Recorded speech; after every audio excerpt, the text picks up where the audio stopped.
Hey guys, Bobski782 here with another episode on GTA 5, and this time we are playing the new Smuggler's Run update. We're just going to be doing a couple sourcing missions. So I'm just going to speed up the clip here. This is quite funny, Ron's voice. But yeah, I'm just going to speed up so you don't have to like watch the whole thing, because this sourcing mission does take a while. Now this is my first mistake, taking the Mogul. I believe the Mogul is like a Beechcraft in real life. So, I mean, it's a pretty cool looking plane, but when it comes out, I will not be buying it. Just because it's like a worse version of the Chula. It's just not very good. Unless you have somebody at the back, which I'm just playing Lone Wolf though, so I don't have anybody at the back. So it's going to be a bit harder to do this mission. All Smuggler's Run missions should be done with like a couple of people, not really solo, but you can do them solo like I'm doing here. Now I should have taken either the Hydra or my Chula on this mission, or even my like any plane but this, because really this doesn't have like, it's just bad handling, bad everything. It's just a terrible plane. The Hydra, it's got homing missiles, explosive bullets. It could have taken out these little choppers in no time, but sadly it's going to take a while with the Mogul.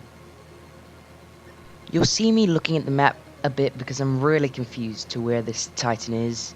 Now if I had the Fort Zancudo base, this would be a really quick and easy mission, but because I have the Los Santos International Airport base, it's going to take a while longer. But as you can see in my next sourcing mission, there are compromises to which base, and I think they do balance out. In my opinion, the Los Santos base is better just because it's a couple $1 million cheaper. I mean, the Fort Zancudo base does give you low level clearance to Fort Zancudo, but you don't really need that. I mean, it's kind of cool, but you're paying like $1 million for that low level clearance, so... But it's your choice, you know, that's just my opinion. Now, starting this dogfight, this is just going to be a very painful 10 minutes-ish. The Beechcraft just cannot take them down. I mean, if I had a gunner at the back, this would be a lot easier, but because I don't, yeah, it's just going to take a long time. And I think I only destroy one of the helicopters in the end.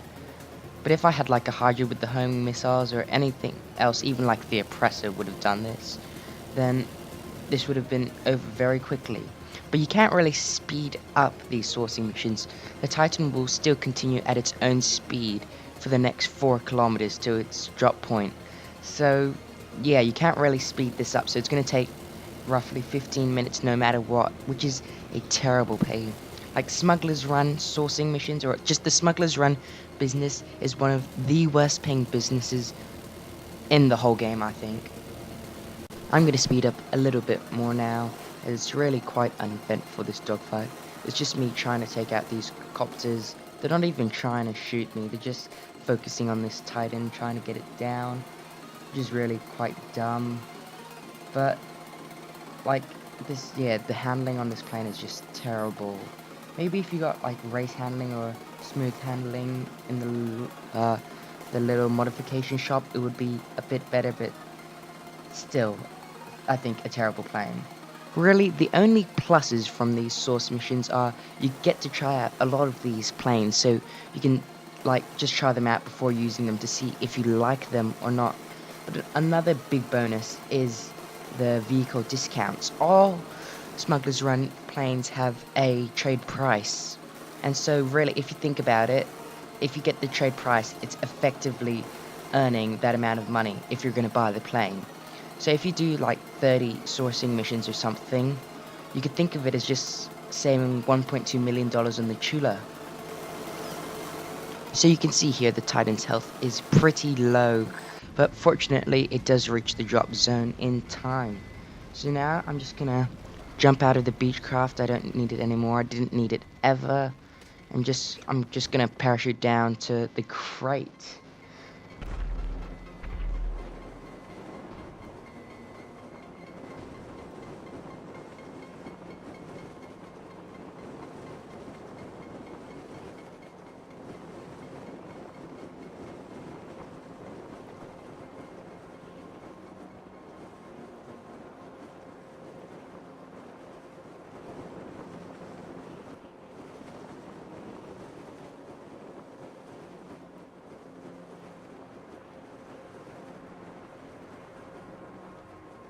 That was very good timing and precision in my opinion. The crate just falls down in front of me. So now I'm just gonna call up my oppressor with the motorcycle club interaction menu and just get on my way to the hangar. The mission is practically done.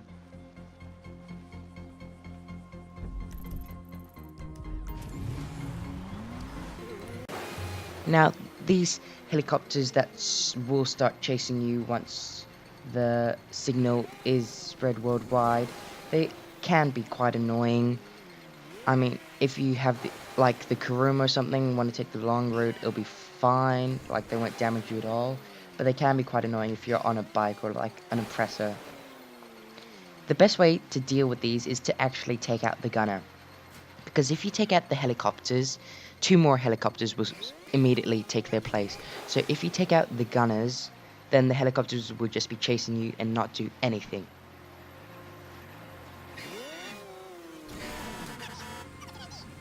Bit unfortunate here, but that's just NPCs just mowing over illegal drug dealers.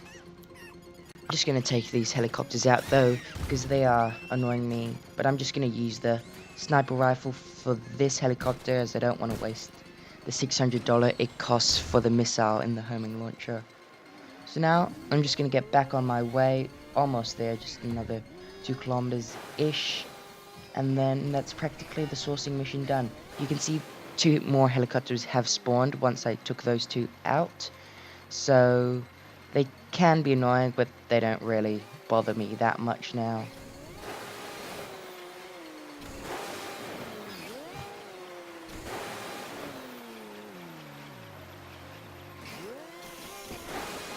And that's practically the whole sourcing mission done.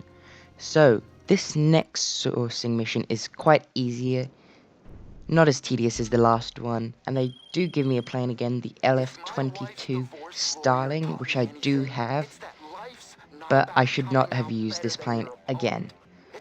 I mean, when they give you planes for the sourcing mission, do not use them. Use something else. They're useless.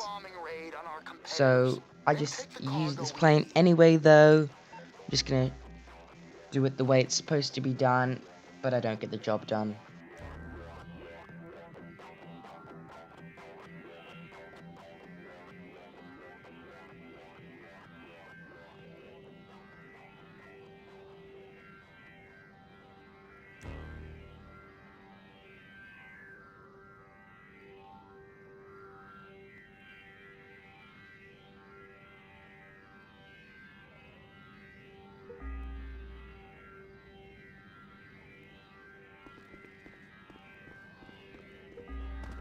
The LF-22 Starling is based on a Messerschmitt something or rather, I don't know, but it's like a suicidal Messerschmitt. It like lost its wheels or something after it took off.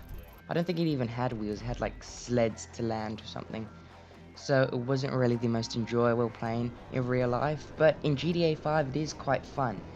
I don't think the propeller does anything, it's fully rocket powered. It is quite sensitive, so be careful when using it.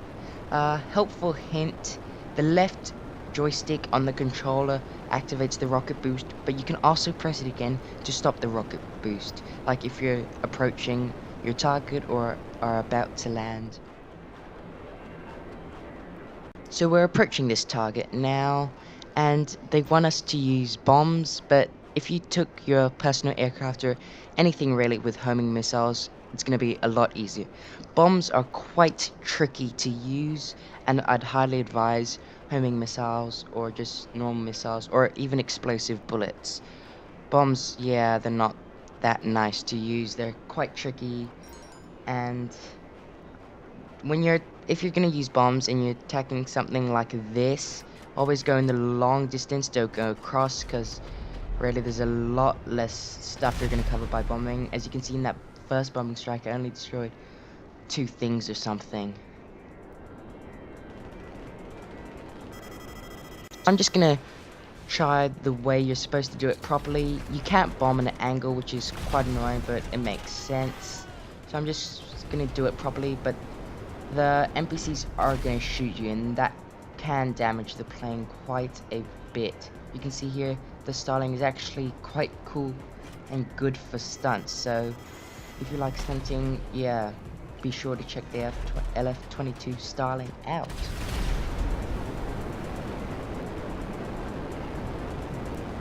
So I'm just gonna circle around here and then go for another bombing run, and then maybe discard the plane and maybe get in my Runa 2000, which has some rockets. I've actually done quite a lot of damage. I'm quite surprised by the amount of damage I've done. I've destroyed half the objects already, but yeah, my styling is taking quite a bit of damage, which is not ideal. And I was quite surprised I survived that, but then it exploded straight after. So yeah. So now I'm just gonna do it the old-fashioned way. Gonna get out my Combat NG Mark II. Just gonna take out these NPCs, and then I'm gonna call in my Runa 2000 and destroy the rest of the targets.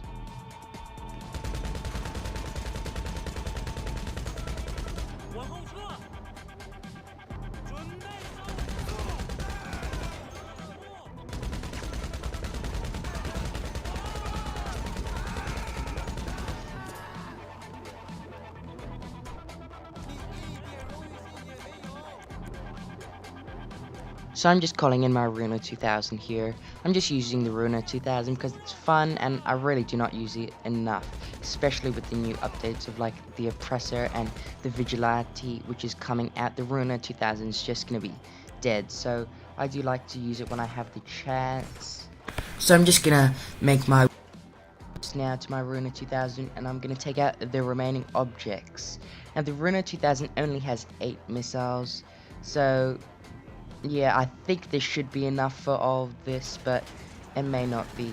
So if you have the Oppressor or something, that can also be used. Anything with like homing missiles or, yeah, explosive bullets are also fine.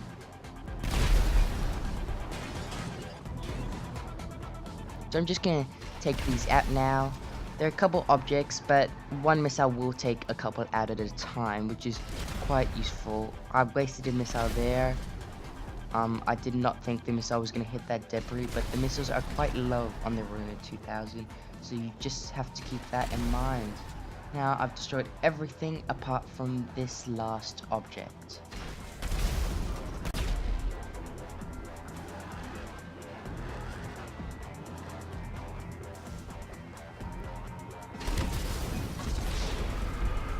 So that was it there, but never mind. I have my homing missile. Now, I can't really use the sticky bomb for that as it is a boat. I'm just gonna steal this car so I don't have to waste as much time running over there. So I'm just gonna destroy this with my homing missile and then call up my Oppressor or something, get to the cargo, and then take it back to my hangar, which is only like a kilometer away.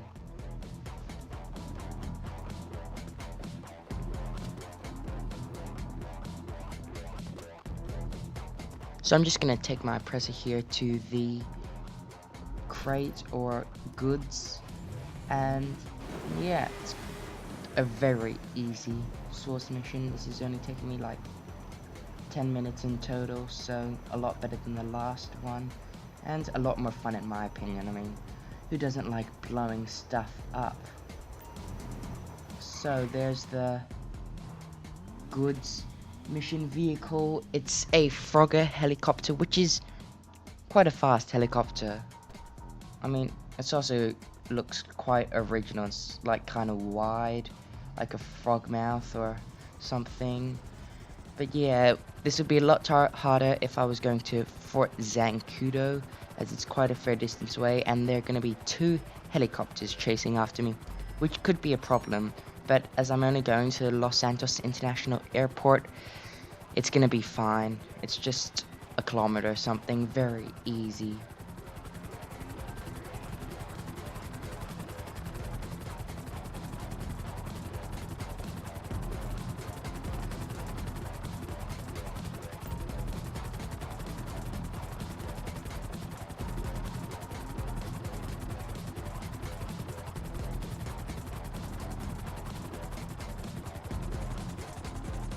So now the hardest part in the whole mission, getting it inside the yellow circle.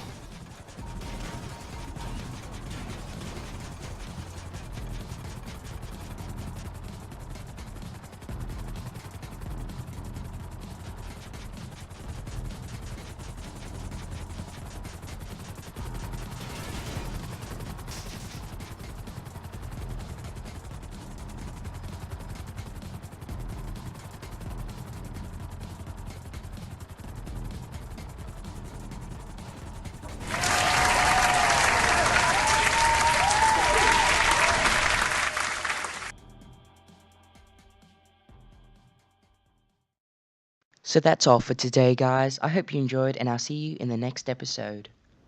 Let it go, make my body go. Make our bodies high.